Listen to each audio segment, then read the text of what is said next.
ఉరవకొండ మండలం లత్తవరం గ్రామంలో మంత్రి పయ్యావుల కేశవ్ ఎన్టీఆర్ భరోసా పథకం కింద లబ్ధిదారుల ఇంటి వద్దకే పెన్షన్లను అందజేశారు.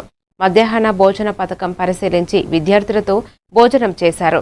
మంత్రి తెలిపారు, అమరావతిని పార్లమెంటులో చట్టబద్ధంగా రాజధానిగా తీసుకురావడం, ప్రజల ఓటు ద్వారా రాష్ట్రానికి మరో మైరురాలి కూటమి ప్రభుత్వం ప్రజల సంక్షేమానికి నిరంతరం కృషి చేస్తోంది. గ్రామంలో గోకులం షెడ్లను కూడా ప్రారంభించారు.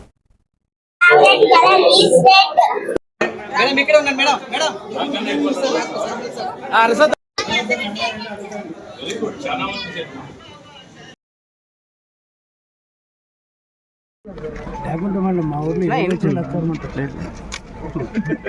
అన్ని లోన్ ఇవ్వంటుంటే ఇదే ఉంటాను నేను. అమరావతి రాజధాని చట్టాన్ని చేస్తూ పార్లమెంట్లో ఇవాళ సుదీర్ఘ డిస్కస్ నడుస్తుంది.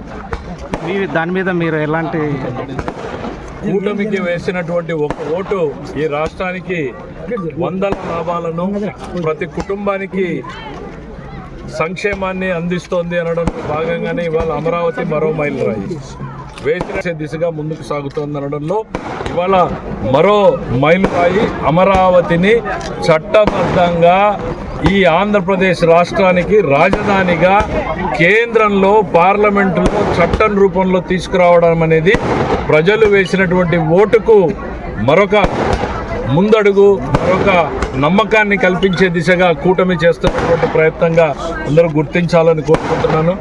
3 రాజధానుల పేరుతో ప్రజల జీవితాలతో 3 ముక్కలాట ఆడినటువంటి జగన్మోహన్ రెడ్డి గారికి ప్రత్యేక సమావేశం అవసరం లేదు, తీర్మానమే అవసరం లేదు, మేము వ్యతిరేకం కాదంటూనే విషయ ప్రచారం చేస్తుంది. దీని మీద మీరు ఎట్లా?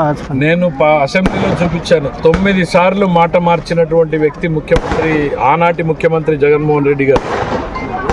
30,000 ఎకరాలు ఉండాలి అన్నాడు.